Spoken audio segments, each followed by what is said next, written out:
안녕하세요. 사연에 빠지다의 DJ 민영입니다. 오늘도 구독과 좋아요 버튼 꾹꾹 눌러주시고요. 그럼 오늘의 사연 함께 만나볼게요. 안녕하세요. 저는 40대 여자입니다. 결혼한 지 벌써 15년이 넘은 유부녀예요. 주변 친구들은 다들 애 키우랴 남편 뒷바라지하느라 힘들어서 결혼한 게 후회가 될 정도로 힘들대요. 차라리 혼자 살았으면 훨씬 더 속 편하게 잘만 살았을 것 같다고요. 친구들이 그렇게 이야기할 때마다 저도 맞장구 쳐주기는 하지만 저는 지금까지 결혼한 걸 후회해 본 적이 없어요. 남편과 사이도 좋고 아이들 키우는 것도 너무 좋거든요. 거기다가 시부모님과도 별 탈 없이 잘 지내고 있고요. 잘 지내는 정도가 아니라 시부모님이 워낙 좋으신 분들이라 저는 시부모님을 친정 부모님처럼 생각하고 있어요. 저는 아이가 둘이에요. 큰아이는 벌써 중학생이고 둘째는 초등학생입니다. 거기다가 결혼하고 나서부터 내내 시부모님이 사시는 건물 위아래층에 함께 살고 있어요. 지금 살고 있는 건물이 바로 시아버지 건물이거든요. 시아버지께서 1층에 인테리어 회사를 운영 중이세요. 남편과 시동생도 시아버지와 함께 인테리어 일을 하고 있습니다. 지금까지 들으면 아무 문제 없을 것 같은데 왜 사연까지 보냈는지 궁금하시죠? 사실 제가 사연을 보낸 이유는 동서 때문이에요. 저에게는 손 아래 동서가 한 명 있습니다. 저의 평온한 결혼 생활에 동서가 나타나고 나서부터 불편한 일들이 생기기 시작했어요. 동서와 저는 시작부터 순조롭지 않았어요. 나이부터가 참 애매했거든요. 저는 12월생인데 동생은 빠른이에요. 지금이야 빠른이 다 사라졌다지만 저희 때는 예민하게 구는 사람들이 종종 있거든요. 사실 저야 나이 같은 건 중요하지 않아요. 서로 잘 존중하고 사이좋게 지내다 보면 호칭 같은 거야 별로 중요하지 않다고 생각했거든요. 그런데 어른들은 또 그렇지가 않으신가 봐요. 엄연히 형과 아우 사이인데 며느리들끼리도 서열 정리가 필요하다고 생각하시는 것 같았죠. 저와 동서가 만나기도 전부터 시부모님은 미리부터 걱정하셨어요. 나이 차이가 애매하다고요. 차차 정리해도 될 일을 시부모님은 굳이 상견례장에서 나이 이야기를 꺼내셨습니다. 아예 태어난 해가 다르면 몰라도 같은 해에 태어났으면 당연히 동갑이지 뭐. 나이가 뭐가 중요해? 시댁에 왔으면 남자들 서열로 정리하는 거지. 그냥 둘째는 형님이라 부르고 첫째는 동서라고 불러라. 그러는 게 가장 깔끔해.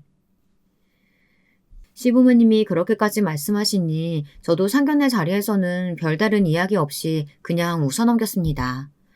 호칭이나 관계는 저와 동서가 친해지면 자연스레 알아서 하면 되니까요. 그런데 상견례가 마무리될 즈음 화장실에서 동서를 마주쳤는데요. 식사 자리에서의 상황이 불편했는지 제게 따지듯 이야기하더군요. 이름이 진영 씨라고 했나요? 진영 씨는 96학번이죠? 나는 사실 학번은 95학번이에요. 우리가 동갑이라 어른들이 아무래도 신경 쓰이시나 봐요. 나는 상관없으니까 소라 씨 호칭 때문에 신경 쓰이면 그냥 우리끼리는 편하게 이름으로 불러요. 내가 돌려서 말했더니 못 알아들으셨나 보다. 내 말은 내가 한 학번 위니까 엄연히 따지면 내가 언니라는 소리예요. 저는 제가 잘못 들은 줄 알았습니다. 그러니까 동서 말은 저더러 언니라고 부르라는 소리였나 보더라고요. 저는 저도 모르게 실소가 흘러나왔어요. 제가 생김새는 얌전해 보여도 저도 결혼 생활 15년 차에 애 둘 아줌마예요. 아무리 나이가 비슷해도 아가씨가 아줌마 내공을 이길 수야 없죠. 더군다나 앞으로 한 집안에서 동서지간으로 지내야 하는데 맏며느리로서 호락호락 넘어가줘서는 안 된다는 생각이 딱 들었습니다. 더군다나 제 딴에는 이름으로 서로 부르자고 한 것도 배려해준 거라고 한 거였거든요. 동서가 이런 식으로 나오면 저도 배려할 필요가 없다는 생각이 딱 들었습니다. 동서야말로 나이만 먹었지 사리 분별을 잘 못하네. 우리 그이랑 서방님 나이 차이가 4살이야. 거기다가 아버님 가게 직원들 보는 눈도 있고. 내가 동서를 언니라고 부르는 게 말이 돼? 세상에 그런 개족보가 어딨어. 어머, 진혁씨 나랑 같은 또래면서 굉장히 고지식하네요. 남들 시선이나 어른들 말이 뭐가 중요해요. 우리 관계는 우리가 알아서 하면 되는 거지. 동서도 웬만해선 쉽게 넘어갈 생각이 없더군요. 저를 옛날 사람 취급까지 하면서 자기가 하고 싶은 대로 유도하려고 했어요.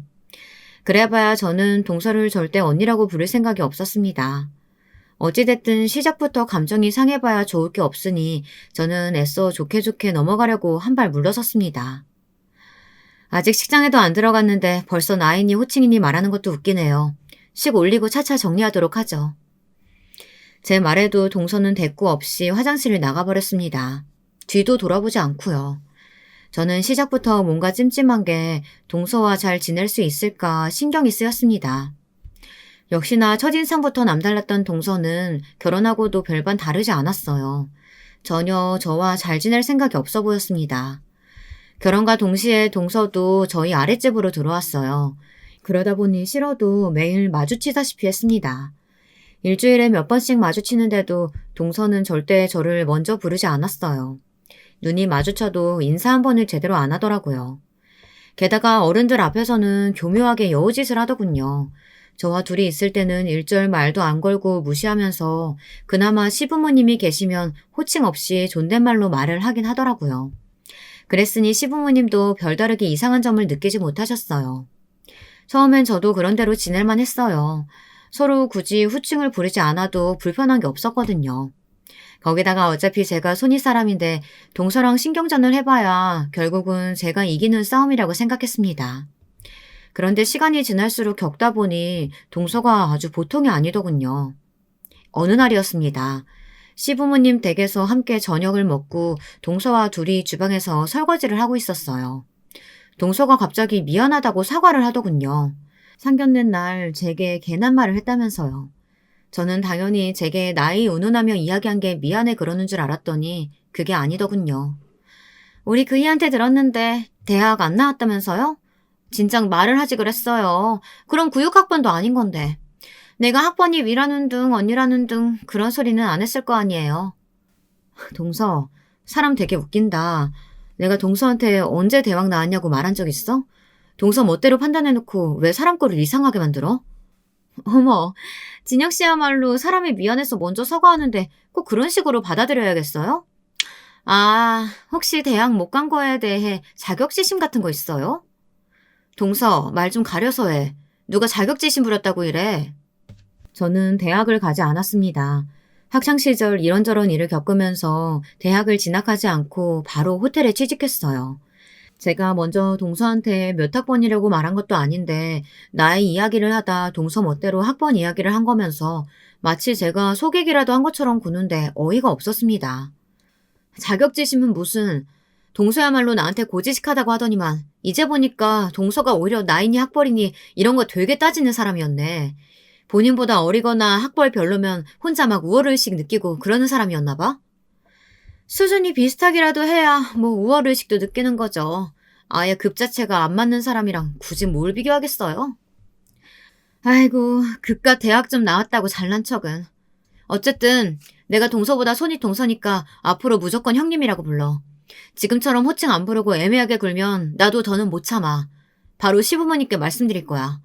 동서가 아무래도 위아래 구분을 못하는 것 같다고. 치사하게 보여도 어쩔 수 없었습니다. 눈에는 눈, 이에는 이예요. 저도 20년 넘게 호텔리어로 일하면서 서비스직이 몸에 밴 사람이라 지금까지 동서가 마음에 안 들어도 봐주고 있었지만요. 더는 참아줄 수가 없었습니다. 저도 제 성격대로 하기 시작했어요. 그 이후 동서와 저는 만나기만 하면 서로 티격태격했습니다.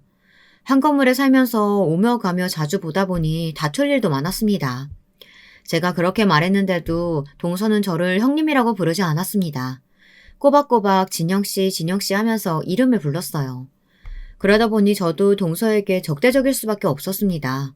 별거 아닌 일에도 예민해져서 동서에게 짜증 섞인 말로 대꾸하게 됐어요. 일이 있어 시댁에서 만나면 은근슬쩍 서로 집안일을 미루기도 하고 시부모님께 서로 더 예쁨 받으려고 눈에 보이지 않는 신경전도 했습니다. 저희 시부모님은 별로 부족한 게 없으세요. 경제적으로도 걱정이 없으시고 두 분 사이도 좋아 자식들이 별로 신경 쓸 게 없거든요. 그래서 생신따나 명절 때 고민이 많이 돼요. 용돈을 드리려고 해도 얼마를 드려야 하나 고민되고 선물을 해드리려고 해도 눈이 높으신 시부모님께 골라드리기가 여간 어려운 게 아니었습니다. 남편은 신경 쓰지 말라고 하지만 며느리 입장에서 그럴 수가 있나요? 동서도 저와 마찬가지로 명절이나 생신 때마다 고민한 흔적이 보였습니다. 그래도 저는 경력자잖아요. 결혼하고 시부모님을 모신 지 15년이 넘었으니 시부모님 취향이야 동서보다 꿰뚫고 있었죠. 한 번은 시어머니 생신날이었습니다. 저는 평소 하던 대로 시어머님이 자주 가시는 백화점 상품권과 미역국을 끓여 올라갔어요. 결혼 초기 때 저도 이것저것 많이 선물을 해봤는데 눈이 높으신 시어머님의 취향을 맞추기 힘들더라고요.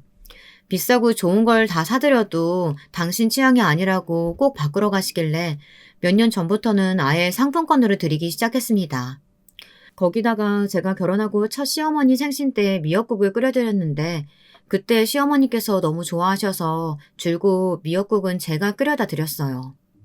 어머, 내 생일날 다른 사람이 미역국 끓여준 게 몇십년만인지 모르겠다. 친정엄마 돌아가신 이후로는 줄곧 내가 끓여 먹었거든. 남편의 아들이 둘이나 있어도 생일날 미역국 한 번 끓여준 적 없다면서 시어머니는 굉장히 좋아하셨어요. 눈물까지 글썽거리시면서요. 별로 힘든 일도 아닌데 해드리고 나면 시어머니께서 좋아하시는 모습을 보는 게 좋아 저는 매년 챙겼습니다. 엄연히 지금까지 해온 게 있더라도 동서가 생기고 난 뒤 첫 번째 시어머니의 생신날은 은근히 신경이 쓰이더군요. 여우 같은 동서가 시어머니의 마음에 쏙 드는 선물을 준비하기라도 할까 봐서요. 그런데 우려하던 일이 벌어지고 말았습니다. 저도 이번엔 금액을 좀 올려 백화점 상품권 100만 원권에 미역국에 불고기까지 만들어 갔어요. 그런데도 동서의 선물에 제가 밀리고 말았습니다. 동서의 선물은 덜렁 사진 한 장이었는데 말이죠. 어머님, 생신 때 서프라이즈로 말씀드리려고 지금까지 꾹 참고 있었어요. 벌써 12주 넘었대요. 아이고, 잘했다, 잘했어. 우리 며느리 장하다. 동서와 시동생이 이미 40대에 들어선 나이에 결혼했기 때문에 시부모님께서는 아예 손주를 기대도 하지 않았어요. 그런데 동서가 결혼한 지 몇 개월도 채 되지 않아 임신을 한 겁니다. 그것도 시어머니 생신 때 이미 주수가 꽤 됐더라고요. 노산이다 보니 안정권에 들어설 때까지 비밀로 하고 있었던 거죠. 가족으로서 당연히 축하해줄 일이었지만 은근 셈이 났습니다. 제가 동서를 별로 좋아하지 않아서인지 괜히 얄밉고 밑살맞게 보이더라고요. 아버지, 어머니, 저도 이제 엄연히 한 집안의 가장 됐으니까 형이랑 똑같이 대우해줘야 돼요. 장남이라고 뭐든지 다 형한테만 주면 안 돼요. 시동생은 이때다 싶었는지 아주 시아버지에게 갖은 아양을 떨었습니다. 그럴 수밖에 없는 게 시아버지가 대표로 있는 인테리어 회사에서 남편과 시동생이 함께 일하고 있잖아요. 저와 동서와 마찬가지로 남편과 시동생도 시아버지에게 인정받기 위해 알게 모르게 은근 경쟁하고 있더라고요. 시아버지가 회사를 운영하신 지는 꽤 됐습니다. 가게뿐만 아니라 경기도 외곽에 공장까지 있어요. 인테리어 회사와 공장 직원을 다 하면 50명이 넘는 중소기업이에요. 남편은 어릴 때부터 시아버지 일하시는 걸 어깨너머로 배웠고 아예 사업을 물려받기 위해 대학도 인테리어를 전공했습니다. 반면 시동생은 다른 회사를 다니다 힘들다며 그만두고 시아버지의 회사로 들어온 지 얼마 되지 않았습니다. 그러다 보니 시동생은 아직도 남편이나 다른 직원들에게 일을 배우느라 정신이 없습니다. 그런 상황이다 보니 자연스레 가족들과 회사 직원들은 남편이 시아버지의 일을 물려받을 거라고 암묵적으로 생각하고 있었어요. 차기 사장이라고 추켜 세우며 시아버지도 자주 언급하셨기 때문에 당연하게 생각하고 있었죠. 시동생도 동서와 결혼하고 아이가 생기니 욕심이 생기나 보더군요. 결혼 전에는 남편이 시키는 일이라면 군말 없이 하고 남편을 형으로서나 상사로서 존중하는 느낌이 들었는데 최근에는 남편을 꼭 경쟁 상대로 생각하는 것 같더라고요. 한 번은 그런 일도 있었습니다. 시아버지는 대부분 공장에 계실 때가 많고 남편과 시동생이 인테리어 가게에 있었어요. 남편은 영업이나 고객 상담, 계약까지 거의 전담해서 하고 있습니다. 사실 남편 혼자 하기 벅찬 일이다 보니 시동생이 옆에서 일을 배우고 있는 거예요. 그런데 언제부턴 남편이 집에 오면 툴툴거리더라고요. 시동생이 은근슬쩍 할 일을 남편에게 미루고 시아버지를 따라 공장에 출근하려고 한다고요. 안 그래도 일이 많은데 일 배울 생각은 안 하고 자꾸 공장 일에 관심이 많아 큰일이라고 했습니다. 그런데 며칠 뒤 제가 쓰레기를 버리러 나갔다가 우연히 동서와 시동생이 하는 소리를 듣게 됐어요.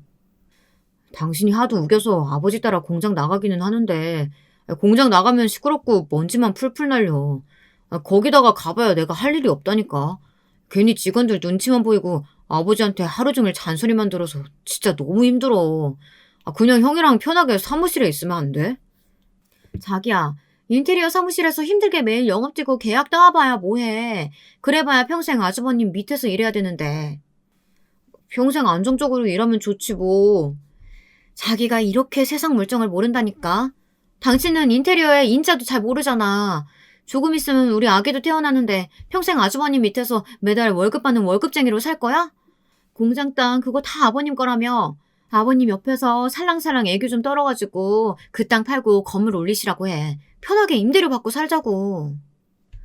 제가 있는 줄도 모르고 떠들어대는 동서 말에 저는 경악을 금치 못했습니다. 제가 생각한 대로 동서는 보통 년이 아니었어요. 시부모님이 평생 해오신 일을 한순간에 자기 이익을 위해 남편 귀에 대고 속삭거리며 조종하고 있더라고요. 저는 동서가 용심이 많고 영악한 사람이라는 생각밖에 들지 않았습니다. 그럴 만한 게 사실 시부모님이 자식들을 많이 도와주세요. 아무리 사업을 오랫동안 하시고 경제적으로 여유가 있다고 해서 자식을 도와주는 게 당연한 일은 아니잖아요. 저희 시부모님은 여러 면에서 자식들 일이라면 물심양면 도와주십니다. 제가 아이 둘을 낳고도 지금까지 일할 수 있는 건 다 시부모님 도움 덕분이에요. 저는 2교대 호텔리어예요.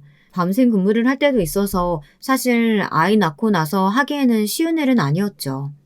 제가 임신하고 호텔을 그만둬야 하나 말아야 하나 고민하고 있을 때 시어머니께서 제 손을 잡아주셨습니다. 친정 부모님이랑 사이 틀어지면서 끝까지 버티고 선택한 일인데 결혼하고 아이 낳았다고 그만두는 거 그게 세아가 너한테 얼마나 서러운 일이겠어. 한 건물에 시부모가 있는데 뭘 걱정해. 내가 다 도와줄 테니까 아기 걱정은 하지 말고 너 하고 싶은 대로 해라. 시부모님은 항상 겉으로는 무뚝뚝하시고 고지식하신 듯 보이지만 속은 따뜻하고 정이 많으세요. 저는 친정 부모님과 별로 사이가 좋지 않아요. 지금이야 몸도 안 좋으시고 연세도 드셔서 제가 살고 싶은 대로 내버려 두기는 하시지만 사실 얼마 전까지만 해도 친정 부모님 얼굴도 안 보고 살았거든요. 반면 시부모님은 자식 며느리 일이라면 세심하게 챙겨주시는 건 물론이고 툭툭 용돈도 챙겨주십니다. 저는 결혼하고 지금까지 한 건물에 시부모님과 살면서도 불편한 것 하나 없이 편하기만 했어요.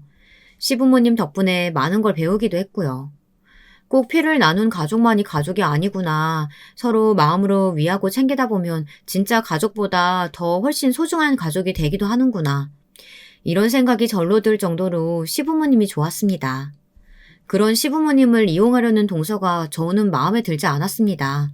동서가 원하는 대로 일이 돌아가게 될 수는 없었어요. 동서, 지금 무슨 소리 하는 거야? 공장을 밀어버리고 건물을 지으시라니. 그걸 왜 동서 마음대로 정해? 갑자기 나타난 저를 보고 시동생은 놀라서 어쩔 줄을 몰라 했어요. 반면 동서는 제 말에 눈도 깜빡이질 않았습니다. 오히려 전혀 잘못한 거라고는 없는 눈이었어요. 제가 제 맘대로 공장을 팔기라도 했나요? 아니잖아요. 근데 진영 씨는 왜 나한테 소리까지 지르고 그래요? 그리고 다들 머리가 있으면 생각이라는 걸 좀 해야죠.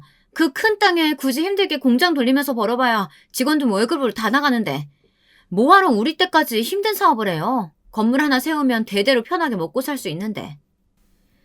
저도 동서 말이 100% 다 틀렸다고 생각하지는 않습니다. 요즘 사람들 생각이야 당연히 가만히 앉아서 편하게 돈 버는 게 좋다고 생각하죠. 하지만 시아버지와 남편이 평생 일궈온 사업을 이제 막 시집온 며느리가 남편을 꼬드겨서 집안 전체를 흔들려고 하는 모습은 좋게 보이지 않았습니다.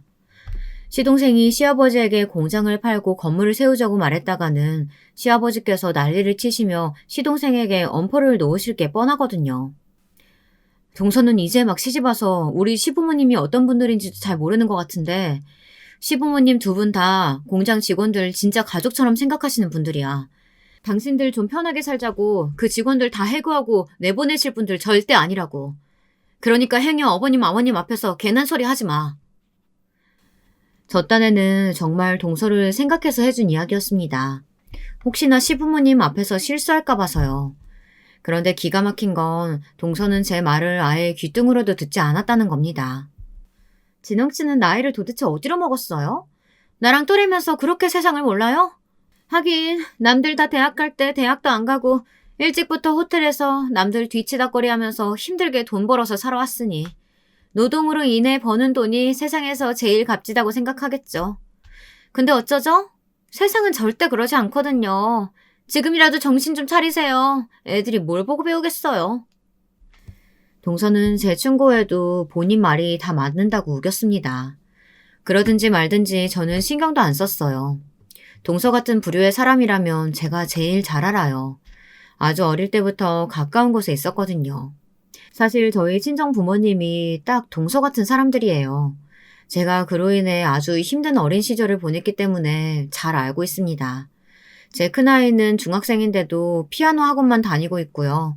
초등학생인 둘째는 태권도 학원만 다니고 있어요. 집에 와서도 특별한 공부를 하지 않고 책을 읽거나 영화를 봅니다. 아이들이 그러고 싶어 하거든요. 집에 와서 학원을 가지 않고 스스로 공부합니다. 공부가 더 필요한 과목이 있으면 제게 언제든 이야기하라고 했어요. 하지만 지금까지는 아이들 스스로 잘하고 있어요. 주변 엄마들은 저를 신기해해요. 마음이야 누구나 아이가 원하는 대로 해주는 좋은 엄마이고 싶지만 현실적으로 되질 않는다고요. 제가 아이들에게 공부하라고 강요하지 않고 너그럽게 키우는 데에는 다 이유가 있습니다. 사실 제가 강남 8학군 출신이에요. 국민학교, 중학교 다 유명 사립학교를 나왔습니다. 내내 고액과외니 학원이니 안 해본 사교육도 없고요. 친정 부모님이 강남에서 유명 학원을 운영하세요. 그러다 보니 저는 아주 어릴 때부터 서울시에서 주최하는 경시대회랑 경시대회에는 다 출전했습니다. 고등학교도 친정 부모님이 계획하신 대로 외고를 입학했어요. 제게는 선택권이 없었어요. 친정 부모님은 본인들 커리어가 있다 보니 외동딸인 저를 당연히 명문대에 입학시켜야 한다고 생각하셨거든요. 어릴 때부터 부모님께 귀에 딱지가 생기도록 하도 들어서 서울 연고대가 아니면 우리나라에는 대학이 아예 없는 줄 알았을 정도였습니다. 그때까지만 해도 당연히 그렇게 해야 하는 줄 알았고요. 하지만 여러 면에서 제가 그만큼 역량이 되지 않았습니다. 원하지도 않는 외고에 진학했으니 학교 생활도 전혀 즐겁지가 않았고요. 나중에는 터질 것이 결국 터지더군요. 고등학교 1학년 1학기 성적이 부모님 성에 차지 않게 되자 여름방학 때 부모님은 저를 기숙사 학원에 보내버렸어요. 부모님이 잘 아시는 분이 운영하시는 데라면서 걱정 말고 다녀오라고 하셨지만 그것은 지옥이나 다름없었습니다. 저는 아직도 그때만 생각하면 숨이 잘 안 쉬어져요. 생각도 하기 싫을 정도로 끔찍하죠. 저는 그곳에서 견디지 못하고 쓰러졌습니다. 학원에서 잠을 줄이고도 공부할 수 있는 약이라고 해서 뭘 줬는데 그 약이 제 몸에 맞지 않아 부작용을 일으켰어요. 당시에 학업 스트레스가 심해서 거의 먹지도 못하고 잠도 못 자고 면역력이 떨어져 있었을 때였으니 당연한 결과였죠. 그런데도 부모님은 저를 포기하지 못하셨어요. 저를 미국에 보내셨습니다. 아마 제가 그대로 한국에서 외고를 다녀봐야 부모님이 원하는 대학에는 절대 못 간다고 판단하셨던 것 같아요. 본인들이 강남 유명 학원 원장인데 자식이 그 모양이니 꼴도 보기 싫으셨겠죠. 다른 애들은 부모가 정보력도 없고 경제력도 없어서 뒷받침을 못 해줘서 난린데 어떻게 된 게 너는 편하게 앉아서 공부만 하면 되는 애가 이렇게 유학하고 나약해 빠졌어. 미국 가서는 다른 건 생각도 하지 말고 정신 똑바로 차리고 공부만 해. 네가 미국에서 영어만 완벽하게 해오면 그 후엔 이 아빠가 알아서 서울 연고대에 넣어줄게. 부모님은 제 생각이 어떤지 뭘 하고 싶은지는 한 번도 물은 적이 없었습니다. 저도 태어나서 한 번도 제 생각을 부모님께 이야기해 본 적이 없다 보니 어떻게 해야 하는 건지 방법을 알지 못했죠. 그나마 다행이었던 건 부모님을 벗어나 미국에 혼자 갔다는 겁니다. 처음 미국에 도착했을 때 이 넓은 땅에서 과연 혼자 살 수 있을까 무서웠어요. 그런데 살다 보니 부모님 없이도 제가 잘 살 수 있다는 걸 알게 되었어요. 오히려 훨씬 더 자유롭고 저에 대해 생각할 수 있는 시간이 많았습니다. 미국에서는 방학 때마다 혼자 여행을 다녔어요. 부모님이 보내주신 돈으로 여유롭게 미국 여기저기를 돌아다녔습니다. 명분은 영어 공부였지만 저는 새로운 것을 찾기 위해 자유롭게 지냈어요. 자유로움 속에서 생긴 꿈이 바로 호텔리어예요. 제가 미국에서 돌아오자마자 부모님은 저를 어떻게든 명문대에 보낼 수 있을지만 찾느라 혈안이 돼 바쁘셨습니다. 그동안 저는 한국에서 고졸 검정고시를 보고 바로 서울에 있는 호텔에 모든 지원서를 다 넣었습니다. 어느 호텔이든 상관없었어요. 일만 할 수 있다면 어디든 좋았어요. 부모님 도움으로 미국에서 학교까지 다녔으니 영어만큼은 자신 있었습니다. 저는 오로지 영어 실력으로만 공항 근처 호텔에 바로 취직이 됐어요. 저는 부모님 눈을 피해 수능날 수능을 보러 가지 않았습니다. 그리고 그날 저녁 호텔에 취직됐다는 사실을 이야기했어요. 부모님은 난리가 났습니다. 정말 드라마에 나오는 장면처럼 뒷덜미를 잡고 침대에 누우셨어요. 아버지는 저를 호적에서 파버리겠다는 이야기까지 하셨습니다. 돌연변이도 이런 돌연변이가 없다. 기껏 미국까지 보내서 공부시켜놨더니만 뭐? 대학을 안 가고 호텔에서 일을 해? 부모가 강남에서 학원을 하는데 자식이라는 놈이 고졸이라는 게 말이 되냐? 헛소리 하지 말고 1년 집에서 쥐지근도 공부하다가 그냥 내년 다시 수능 봐라. 호텔인지 나발인지 나가기만 하면 나 다시 너 안 봐. 앞으로 너한테 10원 한 푼 없을 줄 알아. 제 말 못 들으셨어요? 저 취직했다니까요. 이제 엄마 아빠 도움 없이도 저 혼자 살 수 있다고요. 얼씨구, 세상 물정 모르는 소리 하고 있네. 고졸 주제에 벌어봐야 얼마나 번다고. 그걸 가지고 네가 먹고 살아. 너 그 월급 가지고 입에 풀칠이나 하고 살 수 있을 줄 알아? 엄마야말로 자식을 너무 모르는 거 아니야? 나 2년 넘게 미국에서 혼자 살았어. 심지어 그때는 미성년자였고. 지금은 어른인데 내가 왜 혼자 못 살아? 부모님은 자식이라고 저 하나뿐인데도 저에 대해 전혀 모르셨습니다. 저는 큰 집에 비싼 옷, 좋은 학교 다닌다고 해서 행복해지는 그런 사람이 아니었어요. 돈이 별로 없어도 내가 하고 싶은 일을 하고 내가 번 돈으로 소소한 것을 누리며 사는 것이 제 꿈이었습니다. 호텔 입구에만 들어가도 저는 행복했거든요. 저는 끝까지 제 고집대로 했습니다. 대학을 포기하고 호텔에 출근했어요. 저는 결국 집에서 쫓겨났습니다. 부모님은 저를 내쫓으며 다신 보지 말자고 하셨어요. 자식 없는 셈 치고 살겠다고요. 저는 오히려 마음이 편했어요. 어차피 집을 나올 생각이기도 했으니까요. 저는 성인이 되자마자 부모님을 벗어나 혼자 힘으로 살았습니다. 그런 저를 알아봐준 사람이 바로 남편과 시부모님이었어요. 부모 도움 없이 오롯이 체험으로 살아온 저를 인정해주고 받아주셨습니다. 제가 결혼하게 되었을 때 부모님께 먼저 연락을 드렸어요. 집으로 청첩장도 보냈습니다. 하지만 부모님은 두 분 다 제 결혼식에 오지 않으셨어요. 제가 첫 아이를 가졌을 때도 한번 뵙고 싶다고 먼저 연락을 드렸는데도 매정하게 끊으시더라고요. 없는 셈 친다니까 연락은 자꾸 왜 해? 하긴 네가 결혼한 놈이라고 해봐야 영 변변치 않은 놈이겠지 뭐. 왜? 이제 와서 부모 도움 필요하냐? 그런 거 아니에요. 저 시부모님 사랑 듬뿍 받으면서 잘 먹고 잘 살고 있어요. 부모님께 자식이라고는 저 하나인데 손주 태어나면 보고 싶으실 것 같아서 연락드린 거예요. 자식도 버렸는데 손주는 무슨 손주? 됐으니까 너 알아서 살아. 바쁘니까 전화하지 말아라. 저는 서러웠습니다. 부모님이 보고 싶고 그립다기보다 시간이 이렇게나 흘러 자식이 결혼해 아이까지 낳았는데도 부모라는 사람들이 정말 궁금하지도 않나 싶었거든요. 저는 애써 부모님을 잊으려 노력했습니다.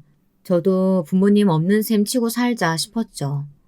그런데 첫 아이가 태어나고 얼마 되지 않아 아버지에게 먼저 연락이 왔습니다. 저는 고민하다 전화를 받았어요. 혹시나 아이는 잘 낳았나 걱정돼서 연락하셨나 싶어서요. 그런데 연락해온 이유조차 저희 부모님다웠습니다.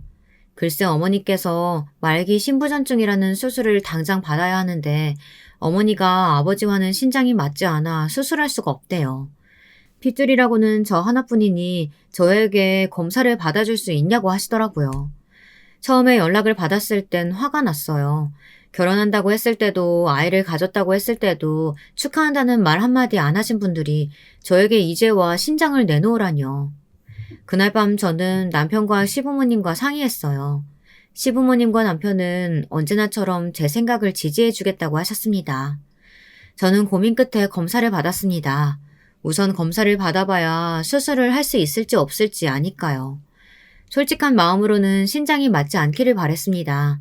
그러면 모양새 좋게 거절하고 다 잊고 저는 저대로 살면 그만이니까요.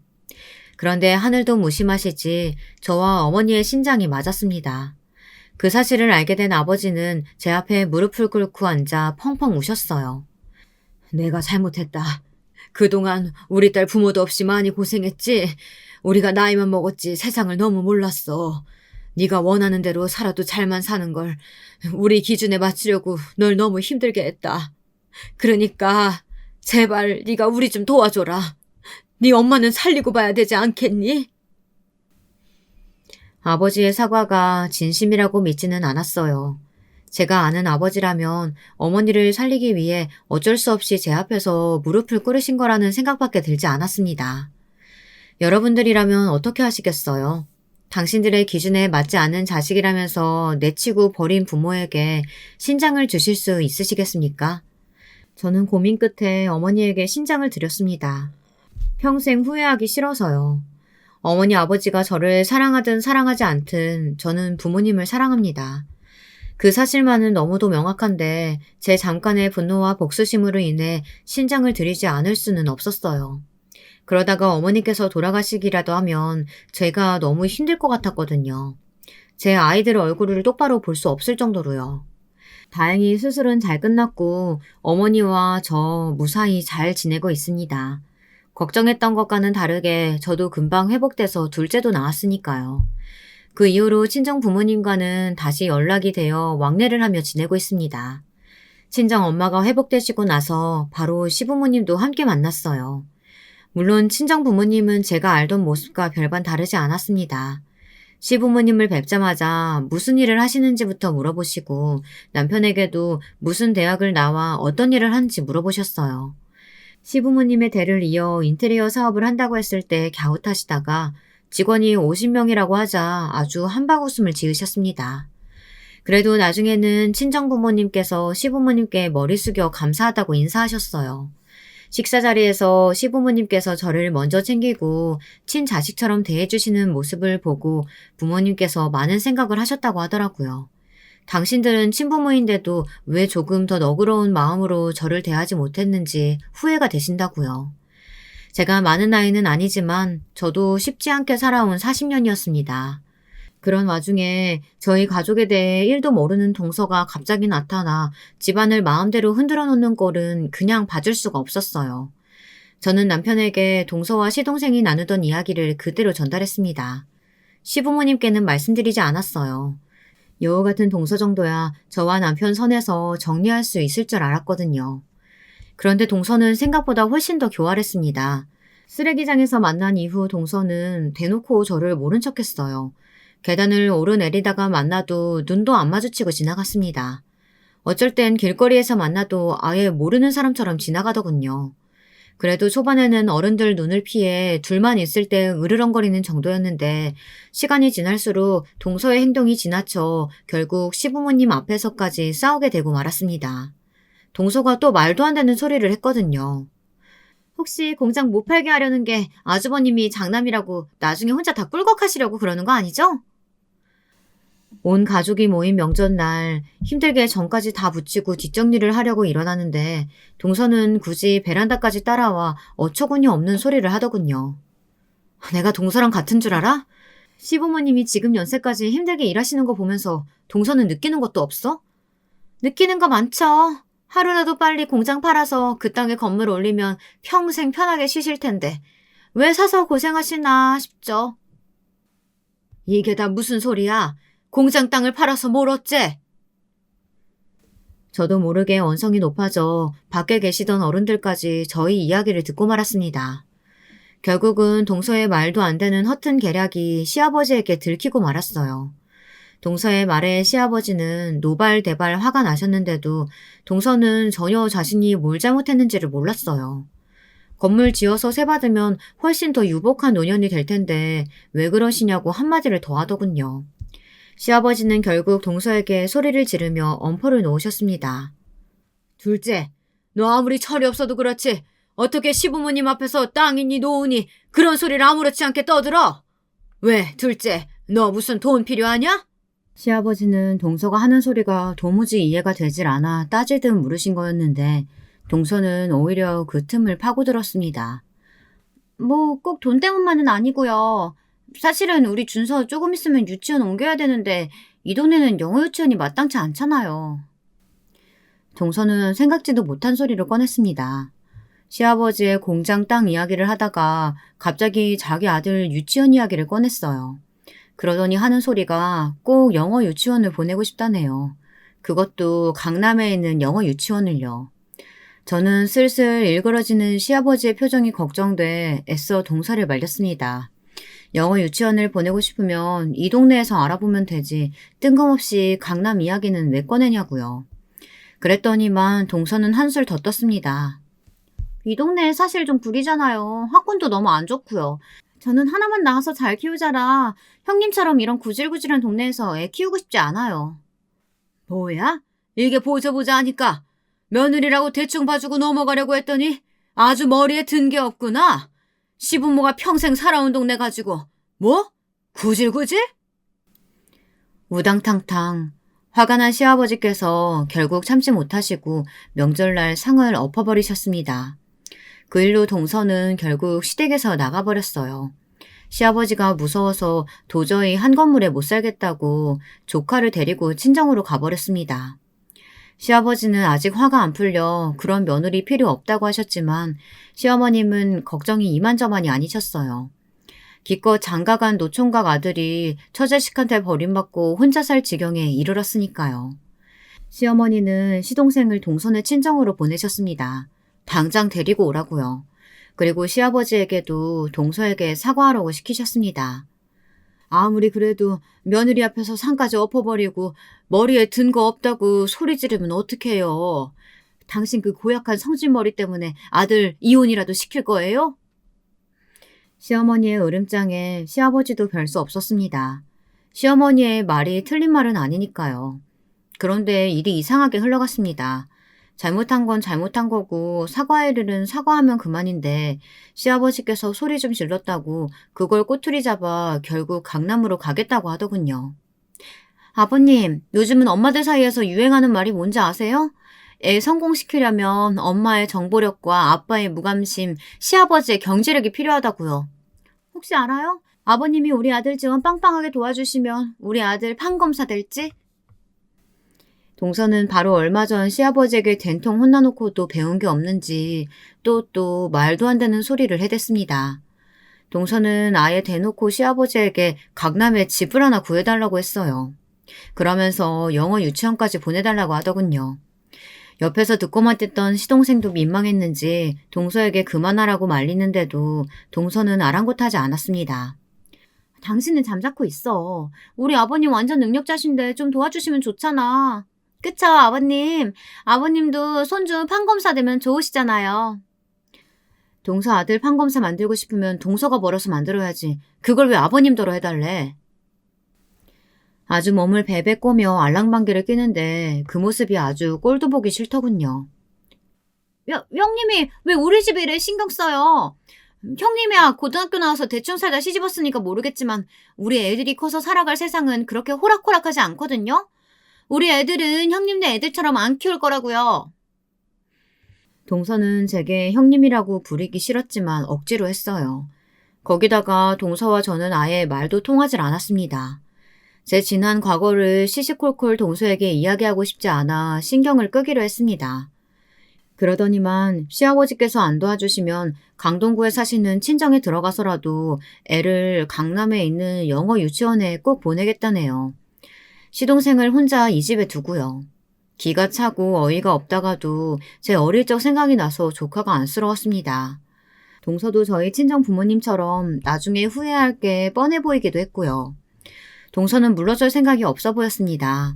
정말 애만 데리고 친정에라도 갈 기세였어요. 시아버지께서 결국 동서가 원하는 대로 해주셨습니다.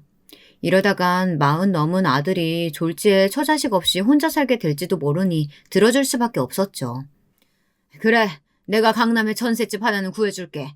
근데 그 이후로 벌어지는 일들은 둘째, 네가 다 알아서 하는 거다. 동서는 정말 며칠 지나지 않아 집을 구해 나갔어요. 동서와 시동생이 나가고 나니 집안이 조용하고 허전했습니다. 사이가 좋지는 않았지만 그래도 미운정이 들었는지 간자리가 쓸쓸하긴 하더군요. 동서가 이사가고 난 뒤 얼마 되지 않아 집들이를 한다고 시부모님과 저희 식구들을 다 초대했어요. 저는 퇴근하고 따로 갔는데 시간이 늦어서 백화점이며 마트도 다 문을 닫았더라고요. 저는 할 수 없이 편의점에서 휴지만 사서 들어갔습니다. 그래도 명색이 손이 사람인데 휴지만 하고 입을 싹 닫기는 미안해 남편과 상의해 따로 집들이 선물을 해줄 생각이었습니다. 그런데 동서가 제 손에 들린 휴지를 보자마자 정색을 하더라고요. 형님, 여기 강남 아파트예요. 어떻게 집들이 오시면서 휴지 하나 덜렁 사와요? 암튼 이래서 사람이 수준이 맞아야 상대하는 거라니까. 동서는 수준이 안 맞는다는 헛소리를 툭툭 내뱉더니만 급기야 제가 사온 휴지를 바닥에 내동댕이 쳤습니다. 동서, 지금 뭐 하는 거야? 아무리 그래도 사람 성의가 있는데 어떻게 던질 수가 있어? 마음에 안 들면 던질 수도 있죠. 학번도 없는 고졸한테 형님이라고 부르는 것도 짜증나 죽겠는데 형님이야말로 제발 제 심기 좀 그만 건드세요. 그때였습니다. 동서 핸드폰이 시끄럽게 울리더군요. 어디서 온 전화인지 동서가 아주 목소리까지 다듬고는 공손하게 전화를 받았습니다. 어머, 안녕하세요, 선생님. 알고 보니 동선의 아파트 앞에 대로변에 있는 건물에 유명 영어학원에서 온 전화더군요.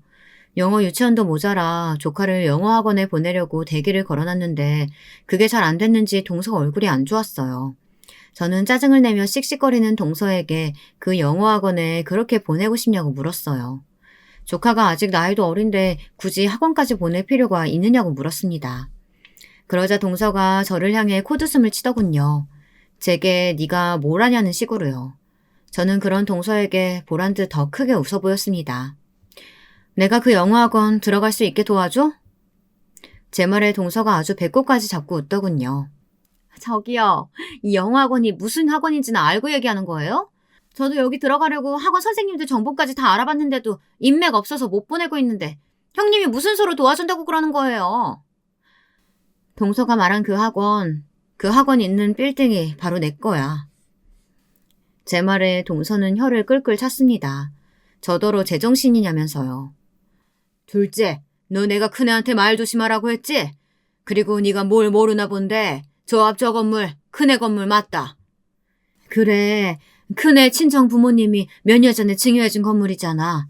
평생 저 건물에서 학원만 하셨다고 하셨지? 네, 맞아요. 저 건물의 입시학원은 아직도 아버님이 운영하세요. 다른 학원들은 다 세준 거고요.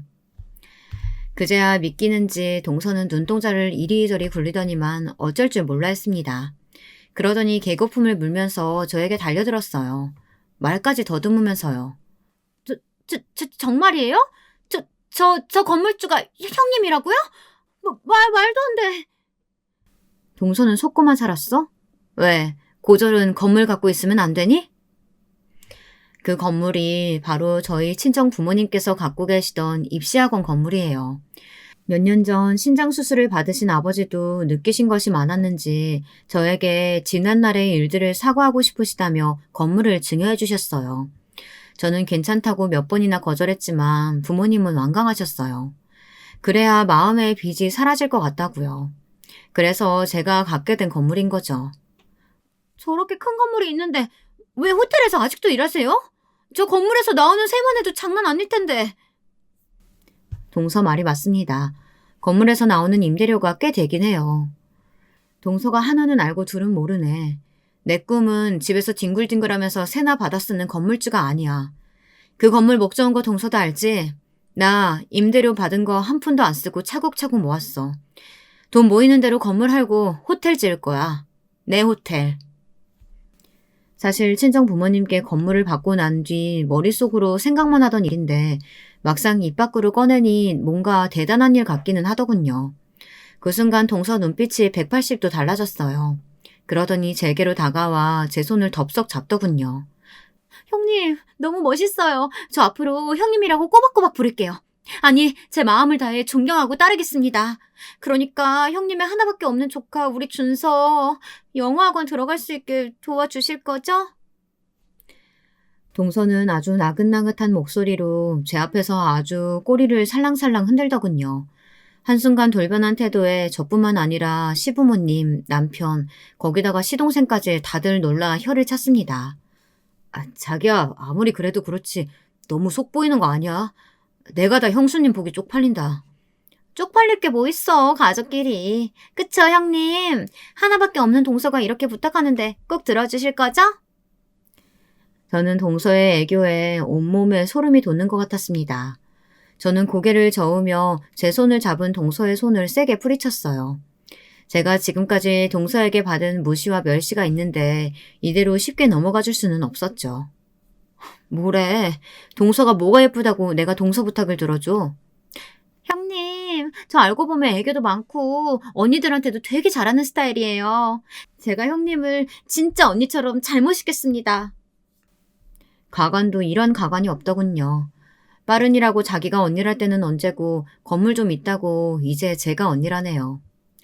어른들 앞에서 언니가 뭐야. 내가 서방님 봐서 이번엔 이 정도 하는데 앞으로 한 번만 더 내 앞에서 버릇없이 굴면 그냥 안 넘어가.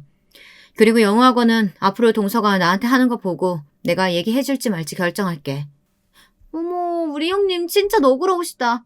기대하세요, 형님. 제가 진짜 형님한테 잘할 거거든요. 동서의 행동에 가족들 모두 혀를 내둘렀습니다. 그날 이후 어떻게 됐냐고요? 동서와 제 사이는 전과는 많이 달라졌습니다. 동서는 놀라울 정도로 태세 전환이 빠른 사람이었어요. 얼마 뒤 제 생일날 미역국에 갈비찜도 모자라서 떡까지 맞춰 해왔더라고요. 호텔 사람들이랑 건물 사람들한테까지 나눠주라고 아주 박스로 해왔습니다. 그뿐만이 아니었어요. 저희 아이들까지 챙겼어요. 애들 옷에 문제집에 매일같이 사서 집에 들렀습니다. 작은 엄마가 강남 엄마들 맘카페에서 하나하나 다 조사해서 비교해가지고 골라온 문제집이야. 너희 이것만 보고 공부하면 성적 금방 오른다니까? 이제는 동서만 보면 웃음이 나올 지경입니다. 그전에는 그냥 개념 없고 싸가지 없는 사람인 줄만 알았는데 겪다 보니 웃긴 사람이더군요. 자기 이익을 위해서라면 물불 안 가리는 푼수 중에 푼수였어요. 저도 이 정도면 할 만큼 했으니 이제 용서해주자 싶었습니다. 사실 진작 영어학원 원장님에게 이야기해두기는 했어요. 제 조카가 너무 다니고 싶어 하는데 빈자리가 나면 연락 좀 달라고요. 영어학원 원장이야 건물주가 하는 말이니 지금이라도 바로 들어오라고 했지만 그렇게 쉽게 동서를 도와주고 싶지는 않았어요. 물론 학원 방침도 있는데 건물주라고 갑질하는 것도 제 스타일이 아니고요. 영어학원에 이야기해뒀다는 제 말 한마디에 동서는 저를 와라 껴안고 눈물까지 흘렸습니다. 저는 동서의 행동이 너무 오바라고 생각했지만 동서가 그 정도로 간절했었구나 이런 생각도 들었어요. 형님 감사해요. 사실 저는 어릴 때부터 부모님이 돈 없다고 학원도 안 보내주고 그 흔한 학습지도 한 번 안 해줬거든요. 그래서 아이 낳으면 제일 좋은 걸로 다 해주고 싶었어요. 형님, 제 꿈을 이뤄주신 거예요. 제가 지금까지 너무 버릇없게 굴었죠. 죄송해요. 이제부터는 정말 형님으로 깍듯하게 모시고 잘할게요. 그날의 동서 말이 정말 진심으로 들리더군요. 그날 이후로 저도 동서에게 밉살맞게 굴지 않고 잘해주려고 노력하고 있어요. 시작은 좋지 않았지만 서로 잘 맞춰서 지내다 보면 언젠가는 진심으로 서로를 위하는 가족이 되지 않을까 기대하고 있습니다. 제가 이렇게 말하면 시부모님도 반신반의하세요. 사람 본성이 어디 가겠냐고요. 저더러 괜히 나중에 한 방 또 먹지 말고 거리를 두라고까지 하십니다. 여러분 생각은 어떠세요? 제가 동서와 사이좋게 지낼 수 있을까요? 아니면 정말 거리를 좀 두고 지내야 할까요? 인생 선배님들의 의견 댓글로 남겨주시면 잘 듣고 참고하도록 하겠습니다. 지금까지 제 이야기 들어주셔서 감사합니다. 여러분, 두 번째 사연 시작하기 전에 좋아요와 구독 꼭 눌러주실 거죠? 그럼 두 번째 사연 바로 시작합니다. 안녕하세요. 저는 이제 막 40대에 들어선 대한민국의 남자입니다. 보통 이런 소개를 할 때 신체 건강한 남자라고 많이들 하던데 저는 그런 말을 쓰기가 좀 그런 사연을 가지고 있어요. 지금부터 저의 드라마틱한 인생 이야기를 한번 해보려고 합니다. 저는 부산에서 태어났어요. 아버지는 고등학교 사회선생님이셨고 어머니는 전업주부셨습니다. 일남 일녀 중 첫째이고요. 부모님은 다정하시고 바른 분들이셨고 결혼할 때는 단칸방으로 시작하셨다고 하지만 성실히 절약하셔서 결혼 후 5년 만에 작은 주공 아파트를 장만하셨다고 해요. 여기까지 들었을 때는 그냥 무던하게 자란 것 같으시겠지만 저희 집안에는 굉장히 큰 근심거리가 하나 있었습니다. 바로 저의 심장병이었습니다. 저는 태어날 때부터 선천성 기형으로 심장이 기능을 잘 하지 못하는 병을 앓고 있습니다. 그래서 태어나고 나서 바로 집중치료실로 갔었고 막 출산을 하신 어머니는 기절을 하셨다고 합니다. 다행히 저는 그 고비를 넘기고 살아남았고요. 자라면서도 수술을 몇 차례나 하게 되었습니다. 수술 후 제가 깨어나질 않아서 부모님이 3일 밤낮을 저를 지켜보면서 병실 밖에서 눈물을 흘리셨다고 들었습니다. 다행히 4일째인가 제가 간신히 의식을 찾았었다고 합니다. 사실 이런 이야기를 하면서도 저는 어렴풋한 기억만 있어서 당시 상황이 얼마나 위급했는지 와닿지는 않습니다. 그렇지만 이런 이야기가 나올 때마다 눈에 눈물을 글썽이시는 어머니의 얼굴을 보고 그저 심각했었구나 하고 짐작만 하는 것이죠. 제가 직접 느낀 심각한 순간은 청소년기에 한 번 있었습니다. 바로 제가 고1 때였죠. 야간 자율학습을 하던 시절이어서 야자를 하던 중이었고 계절은 여름이 성큼 다가오던 때쯤이었던 걸로 기억합니다. 저는 국어가 약해서 수능 언어 영역 문제 오답풀이 노트를 보면서 틀렸던 문제들을 분석하고 다시 새 노트에 옮겨 정리하고 있었는데 갑자기 가슴이 조이는 듯한 통증이 오기 시작했어요. 통증은 점점 심해져서 제가 선생님께 양호실에 가겠다고 말하려고 책상 모서리에 손을 짚은 순간 제 눈앞이 새카매져 오면서 그 후로 아무것도 기억이 나지 않았습니다. 후에 친구들 말에 따르면 제가 일어서려다 그 자리에서 그대로 쓰러지는 바람에 119가 오고 학교 전체가 난리가 났었다고요. 또다시 심장 판막에 이상이 생긴 것이었습니다. 저는 결국 병원에 장기간 입원을 하게 되었어요. 그렇지만 나쁜 점만 있는 것은 아니었어요. 입원한 병실 친구 중에서 어릴 때부터 폐가 안 좋아서 조금만 뛰어도 숨이 찬다는 친구가 있었는데 그 친구와 저는 아주 죽이 잘 맞았거든요. 아니, 또 동갑이었습니다. 말이 많은 녀석이라 그 녀석과 함께 떠들고 있으면 지루한 병원에서의 하루가 후딱 가곤 했죠. 제가 하도 장기 입원을 하다 보니 부모님도 매일같이 저를 보러 오시지는 못하셨거든요. 친구 역시 병실에 혼자 있는 날이 많았죠. 어느 날 걔가 저한테 말했습니다. 있잖아. 나는 가끔 사람 없는 병원 옥상에서 있는 힘껏 달리기를 한다? 임마, 너 그런 거 하면 안 되잖아. 숨차서. 안 된다고 하는 거 해보면 더 재밌지 않냐? 이상하게 나는 그렇게 숨이 턱까지 차서 죽을 것 같이 헐떡대다가 보면 내 앞에 다른 고민들이 날아가고 그저 지금 이 순간 내가 살아있구나. 그게 참 감사하다라는 그런 마음만 남더라고. 지금 이 순간? 그렇지. 지금 나는 살아있고 숨 쉬고 있고 그게 얼마나 감사한 일인지 그런 것들이 말이야. 숨이 차고 살려고 노력하는 내 몸을 보면 간절함이 느껴져서 그런가? 저는 아직도 이 대화를 잊을 수가 없습니다. 살아가는 일에 간절함, 당장 내가 마셔야 하는 공기 한 모금의 소중함 같은 것 말이죠. 그 친구의 말이 어쩌면 그때 이후 제 좌우명이 되었던 것 같습니다. 살면서 힘든 순간이 참 많았는데 그때마다 큰 위로가 됐어요. 참 지혜로운 친구였다는 생각이 들었죠.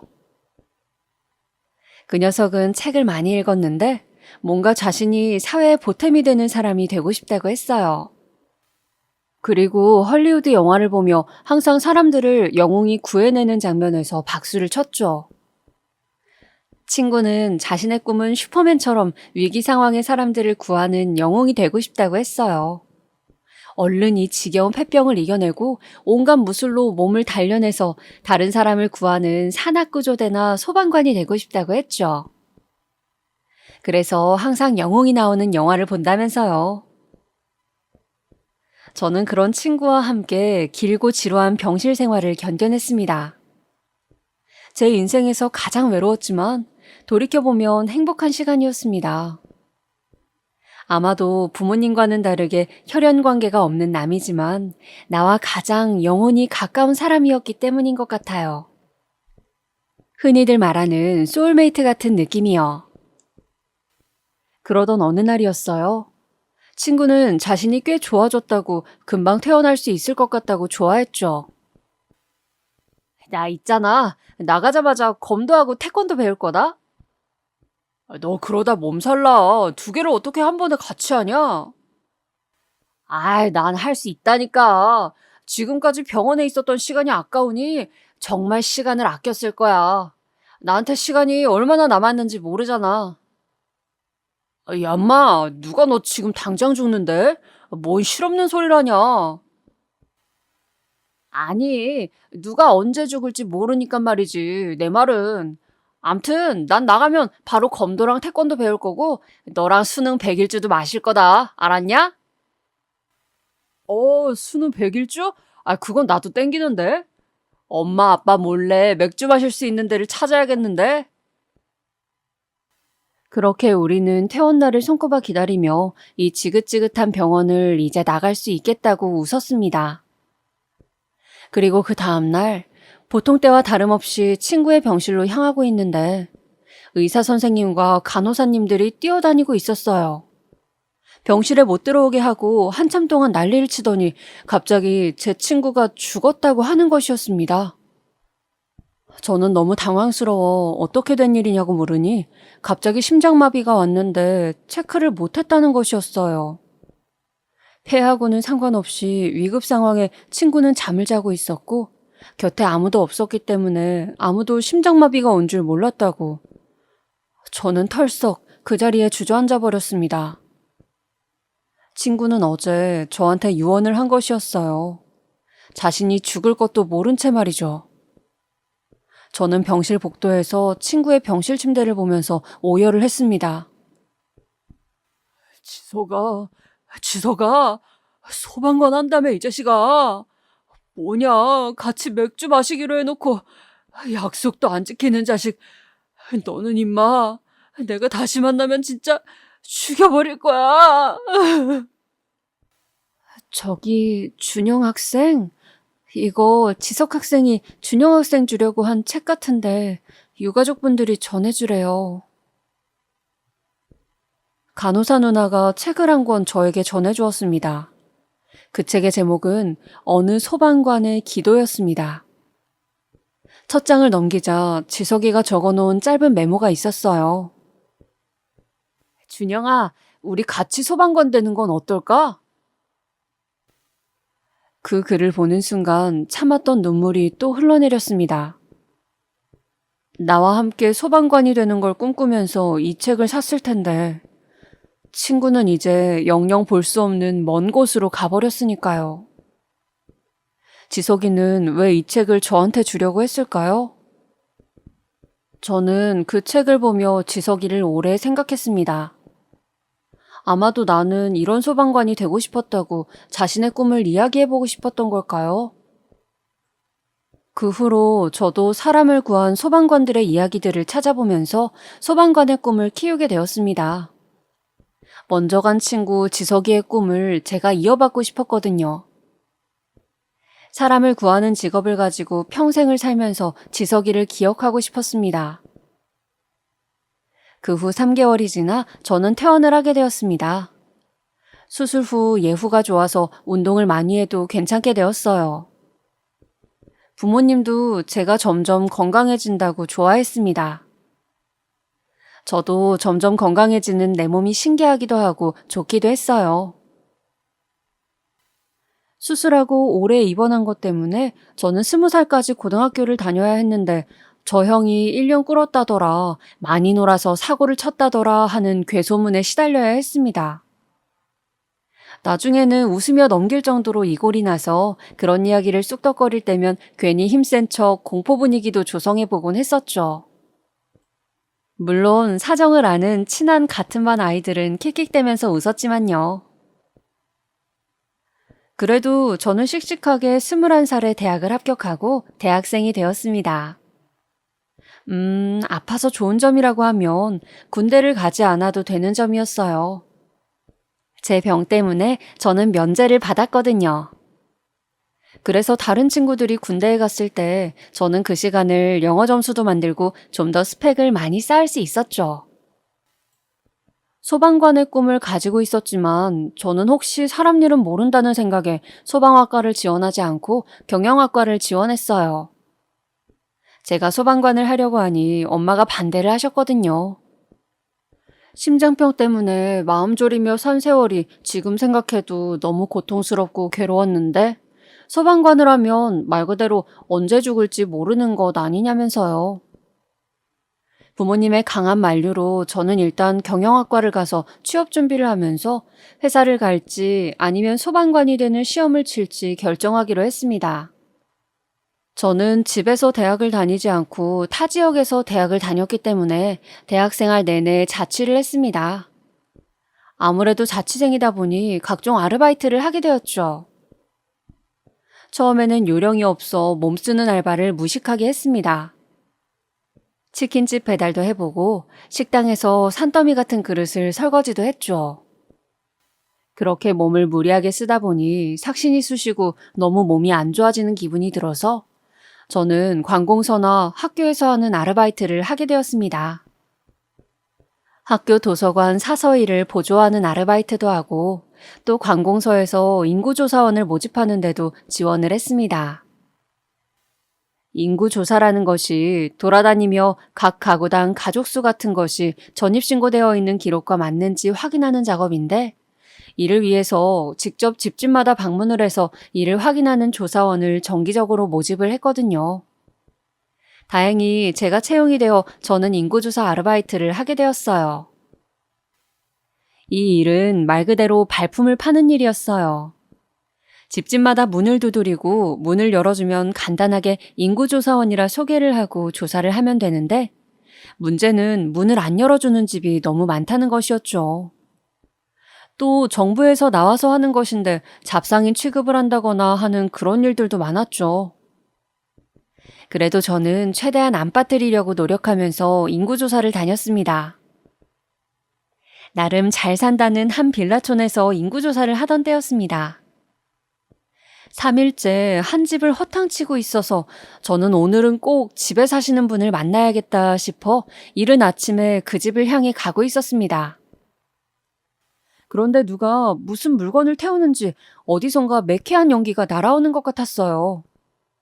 저는 그 연기가 매워서 몇 번을 재채기를 하며 제가 조사해야 할 그 집의 문을 두드렸습니다. 쾅쾅쾅! 계세요? 정부에서 하는 인구조사원입니다. 문 좀 열어주세요. 아직 출근 안 하셨죠? 끼... 누구세요? 아주머니는 무서우셨는지 고개만 빼꼼 내밀어 저를 보시더군요. 저는 역시 출근 전 이른 시간에 오니 사람이 있다는 생각에 기뻐서 얼른 말씀을 드렸습니다. 인구조사라고 들어보셨어요? 정부에서 실제 전입신고되어 있는 거랑 실제 살고 있는 게 어떻게 다른지 취합하는 건데 여기 서류에 간단하게 표시만 해주시면 되거든요. 작성 좀 해주시겠어요? 아유, 네. 근데 어디 불났어요? 총각 뭐 본 거 없어요? 무슨 연기지 이게? 그러게요. 안 그래도 저도 연기 냄새가 왜 이렇게 나나 했는데 이상하네. 저 위에서 나는 연기 같은데 일단 이거 작성하고 계실래요? 제가 한번 가볼게요. 그렇게 저는 아주머니께 서류 작성을 부탁드리고 그 집보다 한층 정도 더 높이 있는 5층짜리 다세대 빌라 쪽을 향했습니다. 아무래도 그쪽에서 연기가 넘어오고 있는 것 같았거든요. 건물 앞에 도착해 복도로 들어가 보니 점점 연기가 심해지는 게 안 되겠다 싶어서 저는 우선 핸드폰으로 연기가 너무 난다고 아무래도 불이 난 것 같다고 119에 신고를 했습니다. 그리고 복도를 들어가면서 큰 소리로 불이야! 불이야! 하고 외쳤어요. 사람들이 소리를 듣고 하나둘씩 문 밖으로 나가기 시작했습니다. 저는 마침 가지고 있던 겉옷에 물을 적셔 입과 코를 막고 복도 안쪽을 향해 들어갔습니다. 3층 복도 제일 끝집에서 불이 난 듯 싶었습니다. 어마어마한 열기가 느껴지고 있었어요. 젖은 옷을 대고 문을 돌려보니 문손잡이가 돌아가는 것이 문이 열려 있는 것 같았죠. 저는 안에 사람이 없을 수도 있는데 빨리 빠져나가야겠다 하면서 돌아서는데 갑자기 어디선가 희미한 사람의 목소리가 들리는 것 같았어요. 살려주세요. 그것은 분명히 누군가 간절하게 도움을 요청하는 소리였습니다. 저는 그 소리를 듣고 멈춰설 수밖에 없었죠. 그 순간 제 머릿속에는 분명 갈등이 있었습니다. 어떻게 할까? 지금 내가 나가면 내 한 몸은 무사할 텐데 저 집 안으로 들어가면 그냥 다 죽을 수도 있다. 그런데 그때 친구의 얼굴과 목소리가 떠올랐습니다.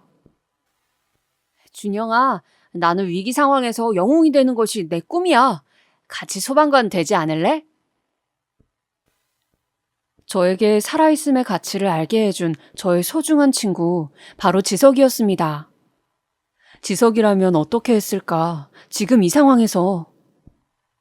저는 그 생각이 든 순간 바로 현관문을 열고 집 안으로 뛰어들어갔습니다. 저는 친구에게 부끄럽게 살고 싶지 않았습니다. 어떻게 되든 한 생명이라도 살릴 수 있다면 뭐든 해봐야 할 것 같았어요. 뿌연 연기를 헤치며 제 입과 코를 막고 있는 수건이 점점 말라가는 것을 느끼면서 저는 황급히 사람의 형체를 찾았습니다. 바닥에 쓰러진 한 할머니의 하얀 머리카락 같은 것이 보였어요. 할머니가 맞았습니다. 연기에 질식한 상태이신 건지 의식은 없었지만 저는 우선 할머니를 업었습니다. 그리고 필사적으로 달리기 시작했어요. 더 안쪽에 다른 사람이 있을지 모르지만 그 사람까지는 구할 수 없을 것 같았습니다. 이 할머니라도 살릴 수만 있다면 저는 필사적으로 현관문 쪽을 향해 달렸습니다. 분명 짧은 거리인데 화마가 집어삼키려고 다가오는 이 상황에서는 현관문까지의 그 거리가 참으로 멀게 느껴졌습니다. 간신히 현관문 쪽에 다다랐을 때 머리 위에서 뭔가 떨어져 내리는 느낌이 들어 저는 팔을 들어서 막았습니다. 현관문에 나무로 만들어져 있던 어떤 틀 같은 것이 제 팔에 닿았고 저는 화상을 입었죠.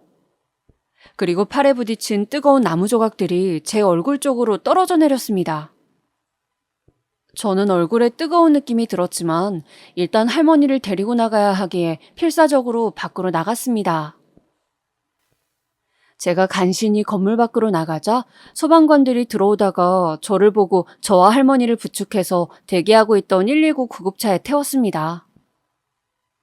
저는 정신없이 구급차를 타고 병원으로 갔죠. 얼굴이 뜨거웠고 숨이 잘 안 쉬어지는 느낌이었습니다. 그렇게 혼미한 정신 가운데 저는 할머니가 무사한지 너무 궁금했습니다. 괜찮으셔야 할 텐데. 그리고 마치 드라마처럼 저는 갑자기 눈을 떴습니다. 눈을 뜨자 하얀 형광등 불빛이 보였고 사람들이 왔다 갔다 하는 게 아직 응급실인 것 같았어요. 저에게 의사가 와서 얼굴과 팔에 화상을 심하게 입어서 수술을 해야 한다고 했습니다. 그리고 이어진 고통스러운 수술. 화상 치료가 정말 끔찍한 것은 화상을 입은 피부에 치료를 할 때 정말 피부 껍질이 그대로 벗겨지는 고통을 겪는다는 것입니다. 저는 그 처절한 고통의 치료를 계속하며 병원에서 살아야 했어요. 부모님은 말없이 눈물을 흘리시고 그저 살아있어서 고맙다고 매일 저의 곁에서 감사의 기도를 드리더군요. 저는 화상치료의 끔찍한 고통 때문에 한동안은 정신을 차릴 수가 없었습니다. 그러다가 간신히 정신이 들자 도대체 왜 화재가 났고 그 집 할머니는 어떻게 되었는지 너무 궁금하더군요. 뉴스를 찾아보니 빌라 화재가 기사로 나 있었습니다. 원인은 전기 제품의 누전인 것 같다고 하더군요. 그리고 다행인 것은 사망자가 없다는 것으로 보아 어쨌든 그 할머니도 목숨을 건지신 것 같았습니다. 저는 그 할머니는 괜찮으신지 당시 119 구급대원에게도 물어봤지만 그들도 병원까지는 숨이 붙어 있으셨는데 그 후에 어떻게 되셨는지는 모르겠다고 했습니다. 다만 그 할머니가 구급차에 흘리고 가신 게 있다고 찾아가라고 연락을 드렸으나 연락이 안 됐다고 하면서 저에게 혹시 찾아가겠냐고 잘 아시는 분이냐고 해서 저는 그런 건 아닌데 일단 한번 찾아뵙고 구해주신 거 인사를 드리겠다고 했습니다. 그렇게 해서 찾아간 소방서에서 저는 할머니가 팔에 차고 계셨을 것 같은 작은 묵주 하나를 받아왔죠. 저는 혹시 나중에라도 할머니가 찾으시면 이 번호를 남길 테니 알려주셨으면 한다고 했습니다. 왜 그렇게 할머니 생사가 궁금했냐고요? 그 불 속에서 함께 살아나온 동지기도 했고 또 건강은 어떠신지 그 불 속에서 혹시 안 좋아지신 건 아닌지 그냥 걱정이 되었거든요. 그렇게 저는 화상치료를 하면서 다시 대학을 마저 다니며 취업을 했습니다. 그런데 저에게는 큰 문제가 하나 생겼습니다. 대학을 다닐 때도 사람들이 저를 쳐다보는 것에 적응이 안 되었는데 취직을 한다면 면접을 봐야 하는데 제가 너무 화상을 심하게 입는 바람에 한쪽 얼굴의 형체가 많이 무너졌습니다. 그래서 보기에 무척 흉한 얼굴이 되어버렸죠. 왼쪽 뺨 전체가 화상을 입어 쭈글쭈글해져 버렸으니까요. 친구들이야 그래도 제 사정을 아니까 그러려니 하고 노력하는 게 보였지만 이제 취업을 해야 하고 면접을 봐야 하는데 정말 앞길이 막막했습니다. 일단 소방관은 그 화마를 겪고 나니 제가 자신이 없어 시험 준비를 하지 않기로 했고 그저 저는 제 스펙에 맞는 중견기업을 들어가서 회사원 생활을 하기로 마음을 먹었습니다. 그런데 여기저기 취직원서를 아무리 내도 저보다 훨씬 토익 점수도 낮고 봉사활동 실적도 낮고 학점도 낮은 친구들이 턱턱 붙을 동안 저는 계속 면접에 떨어지는 것이었어요. 1차 서류 전형을 통과하고 2차 블라인드 테스트도 통과한 회사는 엄청 많았는데 꼭 마지막 최종 면접에서 미끄러지는 것이었습니다. 예를 들면 이런 식이죠. 최종 면접에 가면 다른 지원자들에게는 앞으로의 포부나 회사에 합격한다면 첫 월급으로 뭘 하고 싶냐는 등의 질문을 한다면 저에게는 항상 그 얼굴은 왜 그렇게 됐냐는 식의 질문만 하는 것이었습니다. 제가 화재 사고를 겪었다고 하면 다들 불쌍한 표정을 짓고 그리고 저는 항상 탈락을 하는 것이었죠. 저는 점점 제 얼굴로 인해 위축되기 시작했습니다. 항상 챙이 길어 얼굴을 가려줄 수 있는 등산용 모자 같은 것을 쓰고 다니고 마스크를 하고 다녔어요. 물론 요즘에야 코로나 때문에 마스크를 다들 하고 다니지만 제가 얼굴 때문에 마스크를 쓸 때만 해도 사람들은 모자와 마스크로 얼굴을 가린 저를 슬슬 피해 다녔습니다. 한 번은 지하철 화장실에서 계속 모자를 쓰고 다니니까 너무 땀이 나서 잠깐 등산용 모자와 마스크를 벗었는데 옆에서 손을 씻고 있던 유치원생 꼬마 남자아이가 저를 보고 괴물이라며 소리치고 우는 통에 애 아빠가 미안하다고 하며 데려간 적도 있었어요. 그때 저는 알았습니다. 아, 내 얼굴이 어린아이의 눈엔 괴물로 보일 정도로 보기에 안 좋구나. 그런 생각을 하니 눈물이 자꾸 났습니다. 전공을 살려 취직을 하지 못하면 저는 평생 부모님의 짐이 되어 살아가야 하는 건지 어떻게 살아가야 할지 감이 잘 잡히지 않았습니다. 저는 취업을 하고 싶은 마음에 하루 종일 카페에 앉아 노트북으로 이력서를 쓰면서 앉아 있었는데 문득 노트북이 배터리가 다 되어 충전하려는데 안 가져왔다는 것을 알았죠. 제 거 쓰실래요? 핸드폰하고 충전잭이 같죠?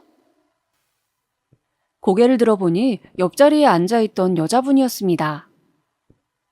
저는 노트북을 충전할 수 있어 감사하다는 생각에 빵 한 봉지를 내밀었어요. 아, 이거 간식인가요? 그런데 제가 좀 많이 출출한데 혹시 시간 되시면 같이 밥 먹을래요? 아, 네? 밥이요? 네, 제가 꼭 먹고 싶은 게 있는데 그 메뉴가 2인 이상만 주문이 되거든요.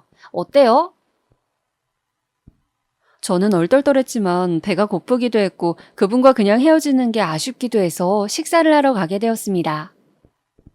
여자분이 먹고 싶었던 것은 고기였습니다.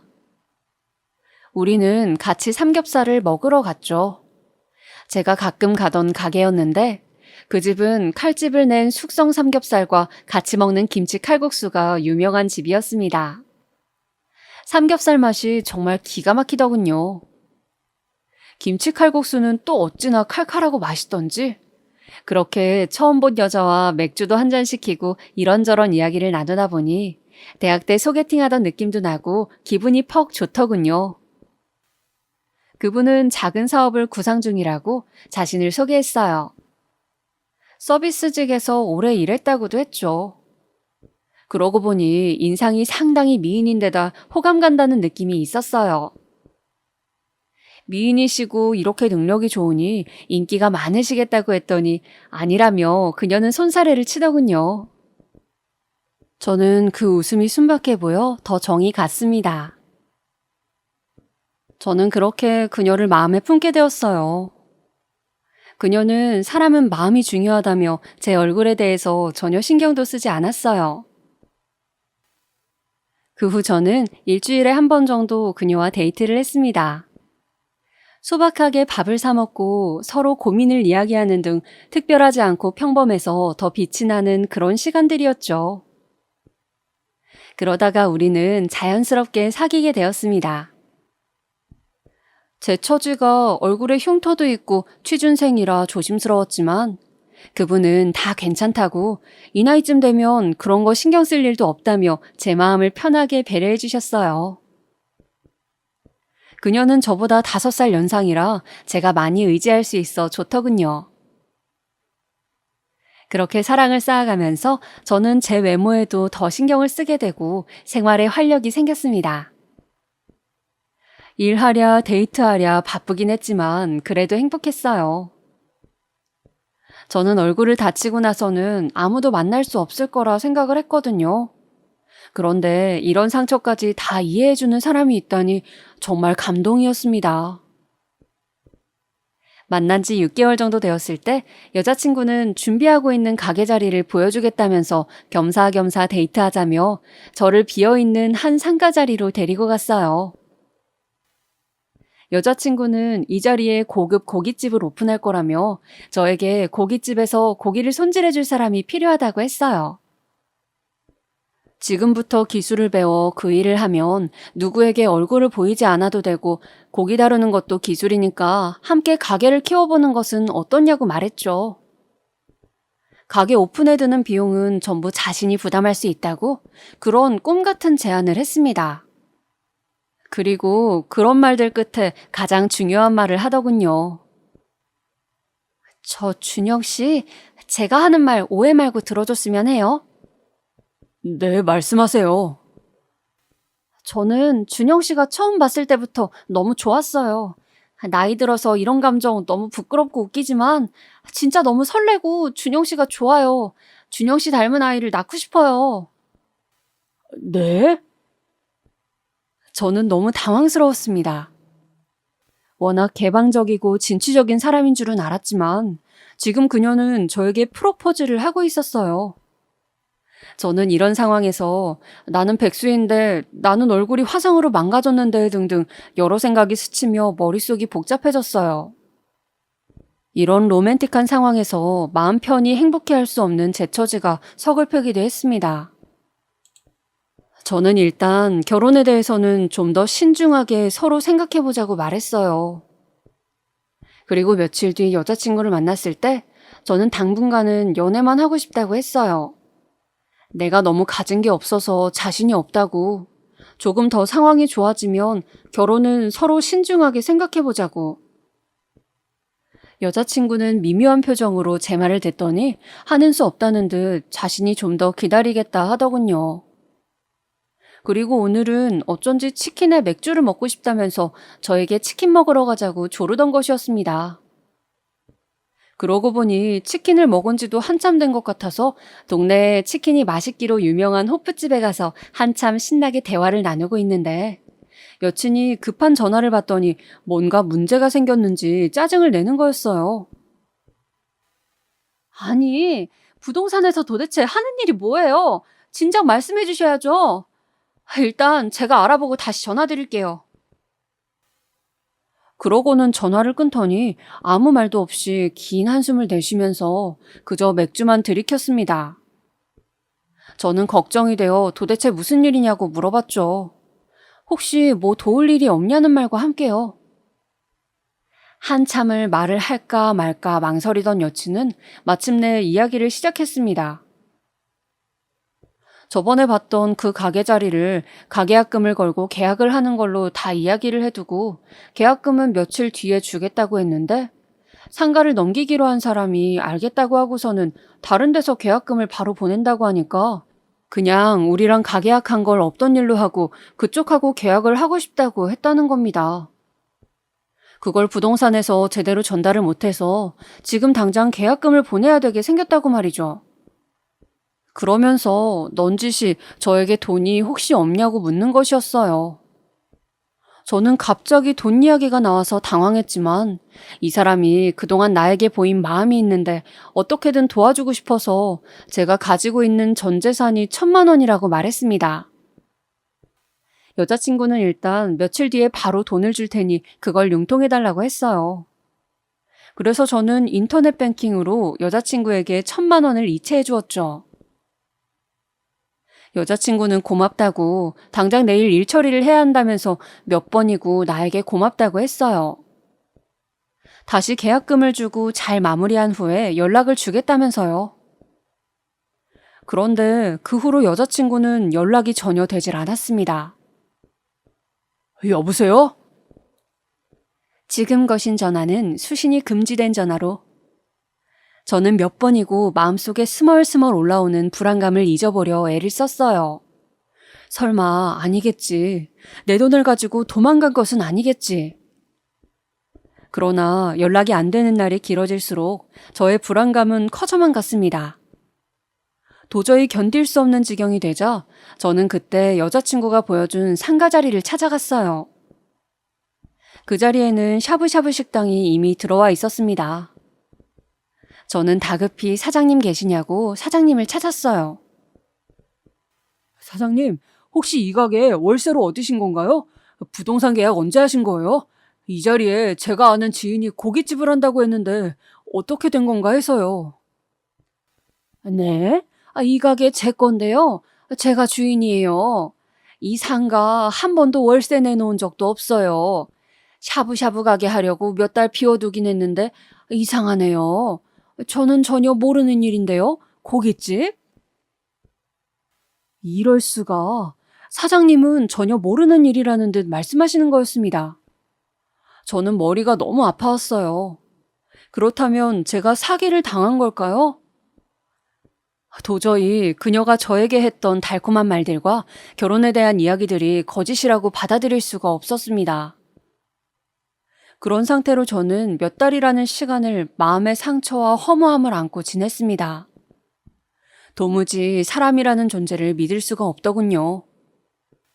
저를 온통 뒤흔들어 놓고 사라진 그 여자는 도대체 어떤 사람이었는지 밤마다 악몽을 꾸고 하루는 그녀가 그리웠다가 하루는 밉다가 도저히 정신을 차릴 수가 없었습니다. 그런데 어느 날 경찰서에서 전화가 왔습니다. 여보세요? 여기 서울 강남경찰서인데요. 혹시 김혜영 씨 아시나요? 김혜영, 여자친구 이름이었어요. 제가 한때 사귀었던 사이라고 하자 전화를 하신 형사분은 당황하는 듯 하더니 저에게 꼬치꼬치 캐물으시더군요. 우연히 카페에서 만났고 6개월 정도 데이트를 했으며 빌려준 돈은 1,000만 원이라고 하자 형사님은 그래도 많은 돈을 사기당하진 않으셔서 정말 다행이라고 하더군요. 그 돈이 제 전 재산인 건 알고 하시는 말씀인지. 형사님 말에 따르면 로맨스 스캠이라고 그런 수법의 일종이라고 남자들에게 접근해서 결혼하자고 달콤한 말을 하고 돈을 잠시 융통해달라고 사기를 친다는 거였어요. 제가 알고 있는 김혜영이라는 이름도 가명이고 그 사람은 사업을 하는 사람이 아니라 그저 과거에 단란주점에서 일한 적이 있는 꽃뱀이라고 하더군요. 중요한 사건에 연루되어 있어 경찰이 쫓던 차에 전화번호와 통화 목록을 입수해 저에게 연락하신 거라고요. 저처럼 그녀에게 돈을 빌려주거나 그럴 뻔한 남자들이 10명이 넘는다면서 조심하라고 당부를 남기고 전화를 끊으셨습니다. 그 후로 저는 한동안 칩거를 했습니다. 더 이상 세상을 살아갈 용기가 없어졌다고나 할까요? 근근히 해오던 알바일도 전혀 하지 않고 그저 어떻게 하면 내가 안 아프게 죽을 수 있을까 그 궁리만 하면서 하루하루 페인처럼 살았습니다. 물론 사기를 당한 제가 몰랐고 많이 어리석었죠. 네, 차마 부모님께는 사기를 당했다고 말할 수가 없었어요. 그래서 그냥 혼자 계속 소주를 사서 매일 한 병씩 마시기 시작했습니다. 다른 지역에서 자취를 하고 있으니 다행히 이런 못난 모습을 부모님이 모르고 있을 수 있었죠. 어느 순간부터인가 저는 집 밖으로 나가지 않았어요. 음식은 라면을 먹거나 시켜 먹는 것으로 해결했고 며칠째 씻지 않아 몸에서 냄새가 나도 개의치 않았습니다. 그리고 아무 의욕 없이 누워서 미국 드라마나 영화를 보면서 시간을 보냈어요. 가끔 게임을 하기도 했죠. 그렇게 하루 종일 놀다가 낮인지 밤인지 모를 상태로 그냥 잠이 들었어요. 그렇게 잠이 들면 항상 꿈에 먼저 죽은 내 친구 지석이의 모습도 보이고 그 화재 현장에서 저에게 살려달라고 했던 할머니의 모습도 보였어요. 저는 꿈에 할머니가 자꾸 보이는 것으로 보아 할머니가 그때 어쩌면 돌아가셨나 보다 하고 생각하게 되었습니다. 그럴 때면 지석이가 남긴 책을 읽어보기도 하고 할머니가 남기신 묵주를 팔에 차보기도 하고 가만히 만져보기도 했어요. 아마도 천주교 물건인 것 같았는데 뭔가 정교한 조각이 새겨져 있었어요. 이런 내 모습을 지석이가 보면 뭐라고 할까? 내가 그때 할머니를 구하기 위해 용기를 냈던 것은 옳았을까? 어쩌면 나는 영웅이 될 수 없는 소시민인데 영웅이 되려고 욕심을 내서 이런 벌을 받는 것은 아닐까? 많은 생각들이 내 마음속을 쥐어뜯고 휘갈겼어요. 지석이나 할머니 꿈을 꾸고 나면 잠을 푹 못 자서인지 머리가 아팠어요. 그래서 저는 최대한 생각을 하지 않고 최대한 돈을 쓰지 않은 채 그저 숨만 쉬고 지내기로 했죠. 그렇게 3년이라는 시간이 흘렀습니다. 3년 동안 저는 소위 말하는 백수 생활을 하고 있었어요. 취업 준비를 열심히 해도 어차피 떨어진다는 것을 알고 있어서 의욕도 나질 않았고 사기까지 당해버리니 그냥 이대로 솔직히 말하면 숨이 끊어져 버렸으면 했던 것도 같아요. 그렇다고 내가 스스로 죽기에는 그럴 용기도 없고. 그러던 어느 날이었습니다. 쾅쾅쾅. 총각! 총각! 좀 나와봐! 총각! 안에 있는 거 다 아니까 좀 나와! 손님 오셨어! 몇 시일까 시간도 모른 채로 암막 커튼을 친 어두운 방 안에서 문득 문을 두드리는 소리에 잠이 깨었습니다. 부스스한 머리를 긁으며 소리를 무시해보려고 했지만 그럴수록 소리는 더 시끄럽게 들려왔어요. 저는 귀찮았지만 문을 열어보았습니다. 한 일주일 만에 열린 현관문이었죠. 갑자기 밝은 햇빛이 몰려와 눈이 아팠어요. 저는 오른손을 들어 눈을 가린 채로 집주인 아주머니의 얼굴에 눈에 초점을 맞추려고 애를 썼습니다. 간신히 눈이 좀 보이기 시작하자 익숙한 집주인 아주머니의 뒤에 어떤 양복을 말쑥하게 입은 젊은 남자가 보였어요. 안녕하세요, 최준영 씨. 저는 미래회사에서 나왔습니다. 몇 년 전에 저희 회사 이력서 넣으셨죠? 네? 이번에 인력을 추가로 뽑게 되어 오래된 이력서까지 검토한 결과 면접 기회를 드리려고 하는데 어떠십니까?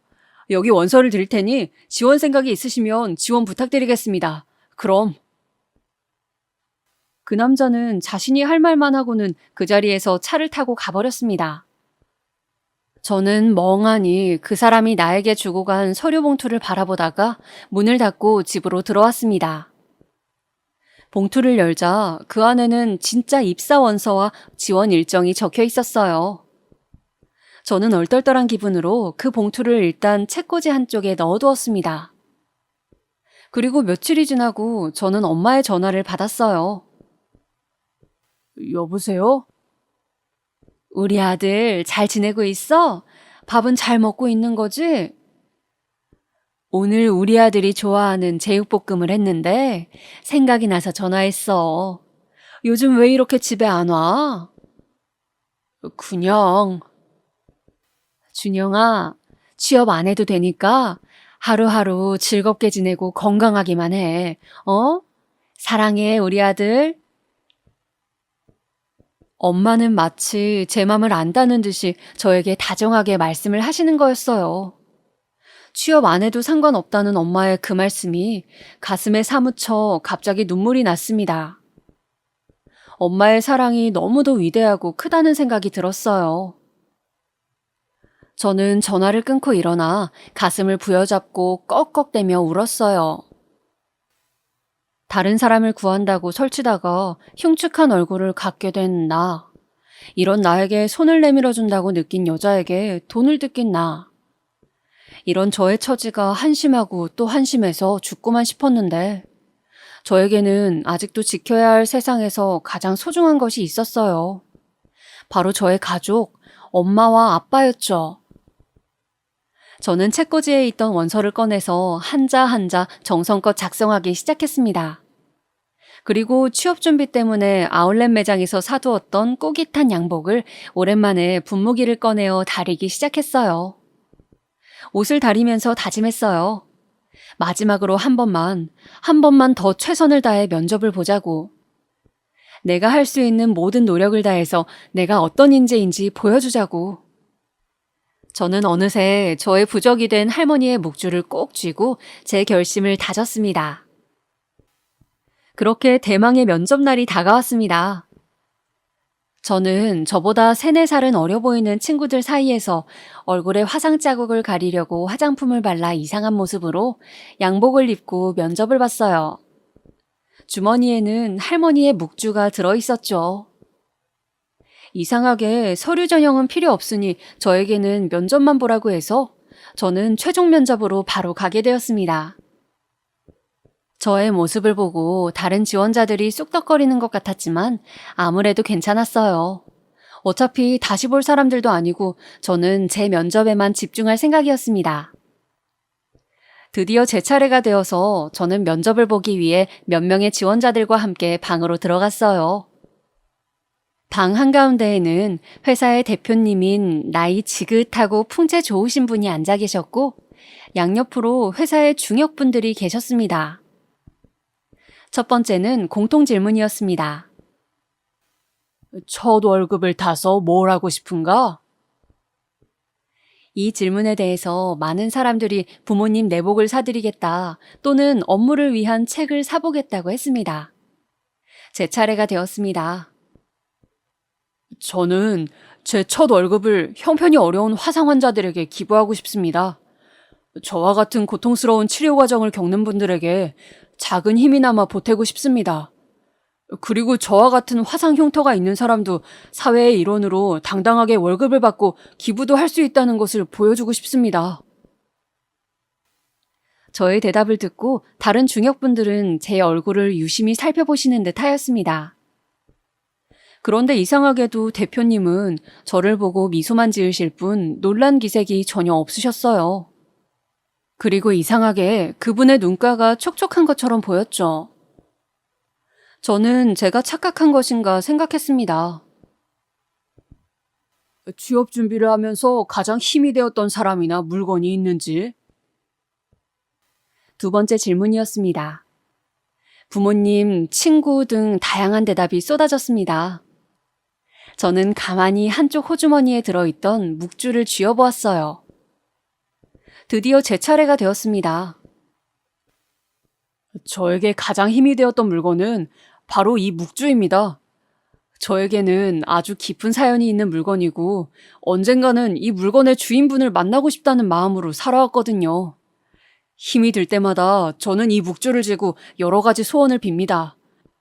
그러면 마음이 편해지고 마치 묵주의 주인분이 저를 응원해주고 있는 것처럼 느껴지거든요. 그때였습니다.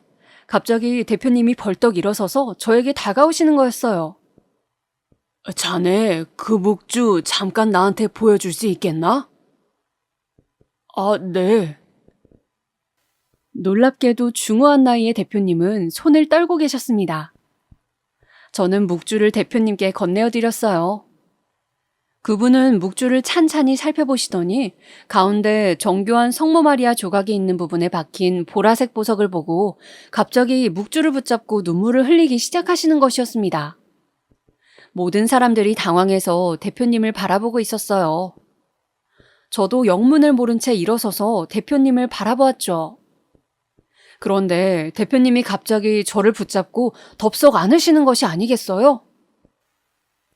드디어 찾았네, 이 사람아. 이 사람아. 아휴, 내가 얼마나 자네를 찾았는지 아는가? 이제야 어머님의 유언을 지킬 수 있게 되었구먼, 이 사람아. 그렇게 대표님은 생판 처음 보는 초면인 저를 끌어안고 계속 오열을 하시는 것이었습니다. 대표님의 울음소리는 너무도 커서 건물 전체가 다 울릴 지경이었어요.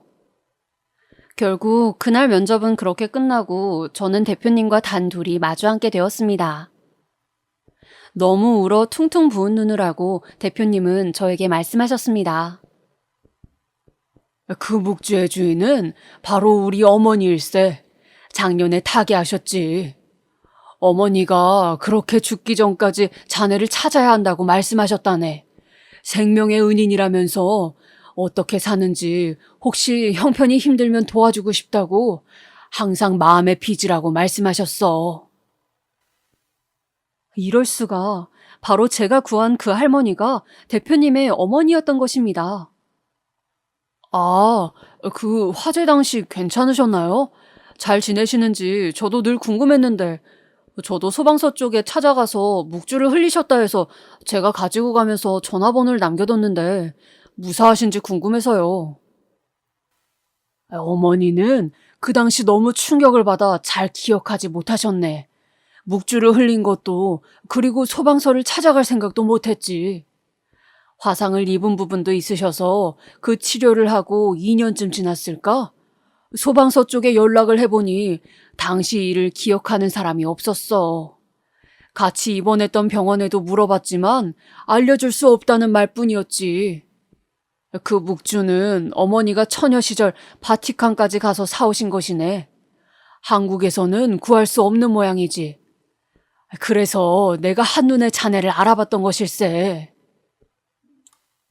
그러면 어떻게 몇 년 전에 지원한 저에게 면접의 기회를 주신 건가요? 그건 내가 뒤늦게 얼굴에 화상 흉터가 있는 이력서 사진을 봤기 때문이지. 나이도 우리 어머니를 구한 또래 같아 보이고 어머니를 구한 그 갸륵한 청년도 취업할 때 이런 어려움을 겪을지 모른다는 생각에 자네를 한번 보고 싶었네. 그런데 자네가 바로 그 사람일 줄이야. 아, 그랬군요. 정말 저한테 일어난 일이지만 믿을 수가 없네요. 고맙네. 정말 고맙네. 어머니는 자네 덕분에 천수를 누리고 가셨어. 우리 회사에서 뛰어난 인재로 성장해주게. 항상 내 자네를 눈여겨보고 있을 걸세. 자신의 목숨을 걸고 다른 사람을 구해내는 그 마음만으로 자네는 우리 회사 최고의 인재일세. 대표님은 그렇게 저에게 고액의 연봉과 파격적인 대우를 해주셨고 저는 그렇게 회사에서 제 능력을 펼칠 수 있게 되었습니다. 그리고 저는 과거의 아픔과 상처를 딛고 하루하루 성실하게 회사 생활에 매진하며 살아가고 있습니다. 저의 인생 이야기 어떠셨나요?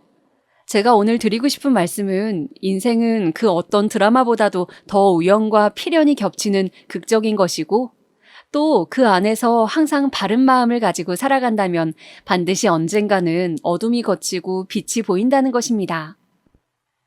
지금까지 제 이야기 들어주셔서 감사합니다. 모두 행복한 하루 보내세요.